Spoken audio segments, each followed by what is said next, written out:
thing I had to do tonight, and that was I was going to help Dave do the Smackdown report for the Observer this week, which means I had to go over to get in my brain, and this did not need to happen. This Smackdown show was so bad. This show has been, I mean, of late there's been some good stuff on it. There's been some good wrestling. Vicky Guerrero's got fantastic heat. This was a show where I don't know if I had a bad night. I don't know if it's just me. But this was a show where, did I really need to see the Greasers against Jesse and Festus for the 250,000th time? Did I really need to see MVP and Kane have a technical battle again? No. Did I really need to see Matt Hardy against the Fence? No. Did I really need to see Michelle and Layla in a heel hook battle yet again? No. This show... Nothing on the show was necessary. This show was not only... It was 2 hours of pure filler. It was. And, on top of that, the crowd was dead. That didn't help. That is the mark of a bad show. So, we had MVP opening the show, campaigning to be drafted. Always a good way to put over the program that you're on. You don't want to be there no more. And Vicky came out and was offended that he wanted to leave, and he said, well, if you treated me better, maybe I'd stay. And she said, well, listen, I gave you a task last week. I told you to take out CM Punk, and you failed. And he said, I succeeded. And she said, no, you failed. He was not taken out. You won by count out. So anyway, she punished him and us, I might add, by signing him to a match with Kane. She is evil. Kane, an MVP. Again. Seriously, how many times have we seen this match? Hundreds. And I don't recall it ever being particularly good. No heat for Vicky. I mean, she got a moderate amount of heat. On the Vicky scale, no heat. They still hated her, but it wasn't the kind of hate she usually gets. Then we had Matt Hardy against Bam Neely. Please explain why we needed this match. Bam Neely, I don't even understand Bam Neely. God bless the guy. He's not a bad worker. No? But he is a fatter, not as good Doug Basham. See, I can't... So why not just rehire Doug Basham? I can't even say that because I love Doug Basham. But he's a guy who is fine. That's the point. I love Doug Basham, too. Yes. Do we need a less good, fatter version of him? Well, you see, this man's taller. Bullshit.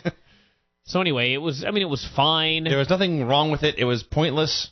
There was a point to it, actually.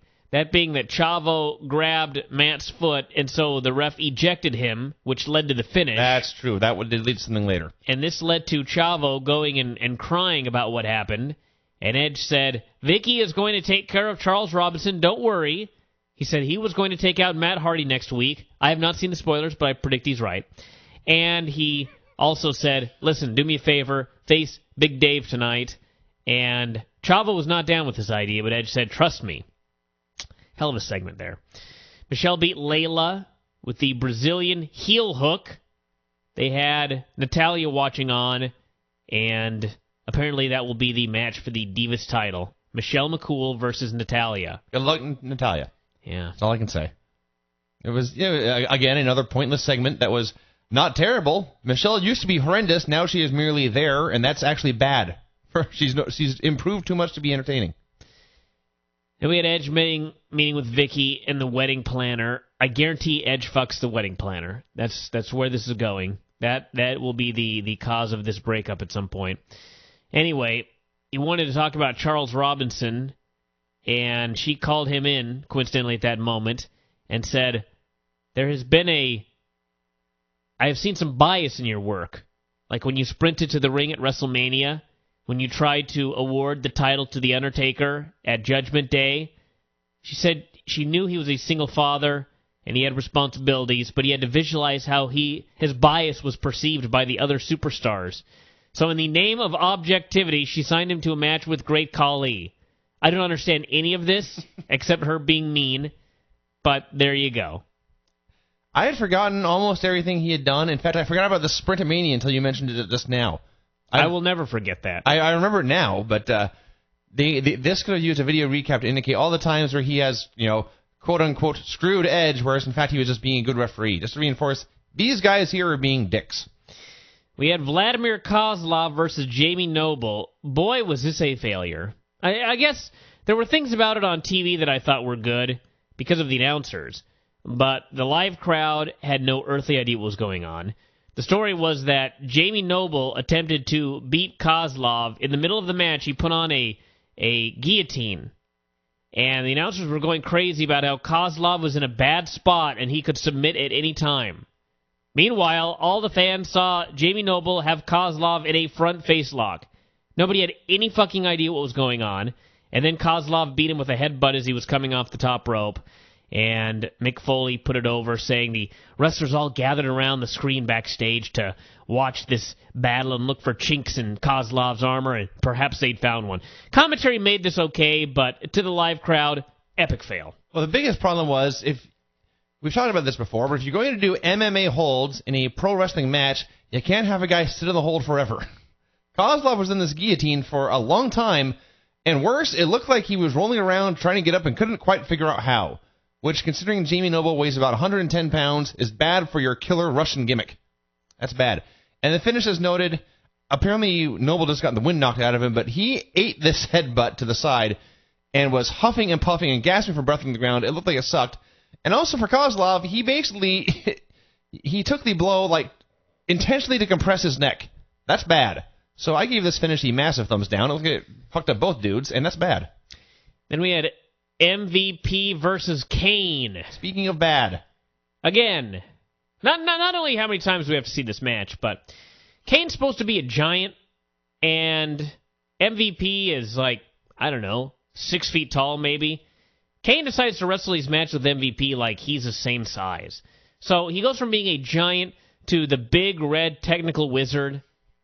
This doesn't work. The big red Bryan Danielson. This does not work. Yeah, no, nothing about this. Yeah, and I nearly fell asleep during this match. Legitimately, I nearly fell asleep on my couch during this match. And you would have missed nothing, because the end of it all was MVP just giving up and walking away. Count out.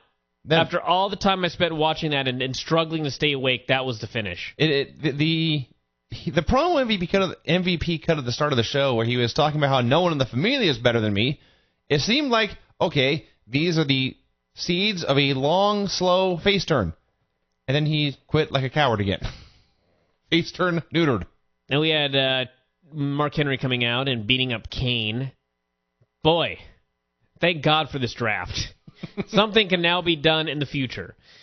Then we had Chavo meeting with Charles Robinson and wishing him luck. Charles Robinson was, in fact, killed by the Great Khali, but what a performance he put on.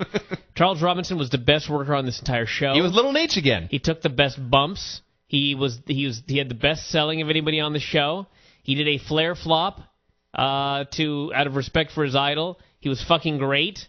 And finally, Khali put him in the head vice, and the ref stopped it, and they took young Charles out on a backboard. And my God, Charles Robinson was a hero here. I mean, he actually he didn't have a bad match with the Great Khali, which few men can say. True. So way to go, Charles Robinson. You should be in the fucking ring.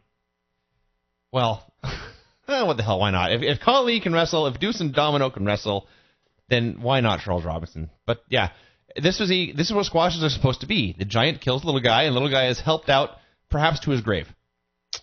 Jesse and Festus faced the Greasers. I did not need to see this match. Luckily, it only went about 10 seconds before the Greasers got in a fight. And what a fight. And then Deuce, second week in a row. Deuce threw Domino in the ring. Festus finished the job, and then Deuce hit the ring afterwards and hit Domino with the crack him in the mouth, which apparently took 2 takes. He missed the first time and then kicked him as hard as he could the second time. I was just going to say, I can think of nothing worse than sitting there twice waiting for Deuce to kick me in the face. I cannot wait to see this match. This match, I mean, think about these things. First off, think about the fact that this match is going to take place. That's the first thing right there. It could take place live on pay-per-view. Ooh. That is even exciting. More compelling. And, most of all, Domino is going to be a babyface. Are you sure? How is this possible? That's why I ask, are you sure? I have no idea which of these men is more likely to be cheered. Well, Domino got beat up and thrown in the wolves by his partner, and then his partner beat him up when he was down, so Deuce, at this point, is the heel. Is the bigger dick. Domino is going to be a baby face. A hero. A champion of the people. Can you imagine this guy's, comeback at the end of a match, a babyface comeback? Domino running wild. I just can't even imagine such Domino, a thing. a house of fire. Oh, God. Deuce Shade bumping for Domino. It's going to be bad, kids, but it's going to be great. No, this is going to be awesome. Finley and Miz, not much to say, even Steven. Last week, it was the midget distracting Finley. Morrison got the pin. This week they tried it again, except this time Miz got distracted by the midget, and Finley got the pin. So, titles are on the line at the pay-per-view. Who fucking cares? Not me. At this point, my headache... This may have been where my headache started to develop. When you thought about SmackDown? This particular show right here. So then we had Dave coming out for the match with Chavo, and Vicky said Charles was booked to referee this encounter, but he is in no condition to perform. Therefore, the guest referee is Edge. Was that the exact phrase she used? I believe so, actually. That's awesome. I didn't catch that. Said that if I guess it was Batista laid one hand on Edge, he would not get his title shot at the Night of the Champions. And if I did not hate this fucking show enough, heel ref bullshit. I don't know. Again. Only positive I could say about this is at least he was there was a logical heel ref here. As soon as Batista was outside, he counted to 10 so fast and rang the bell. Well, yes. Fine. He was also counting quickly on the pinfalls, but then when Dave kicked out, yes, he stopped counting. That is stupid. I do hate that. But what the hell? At least he did the fast count at the end. So anyway, Well, even then, let's look at what they accomplished. They forced Dave to lose to Chavo by count-out. Wow. You showed him. I was just laughing at how angry Dave was. Yeah, again. That he lost via count-out on SmackDown due to a heel ref. Is this really cause for alarm and anger? Seriously. So then he got mad afterwards. Everybody beat him up and laid him out, and I was like, hurry and lay him out so I can shut this fucking show off. And that was the end of that. This show, everybody, 2 thumbs down. No buys. Literally, no buys. No. And you were aware of this, but I just had to take a break. I had to actually leave the show and take a break for a minute so that I did not die.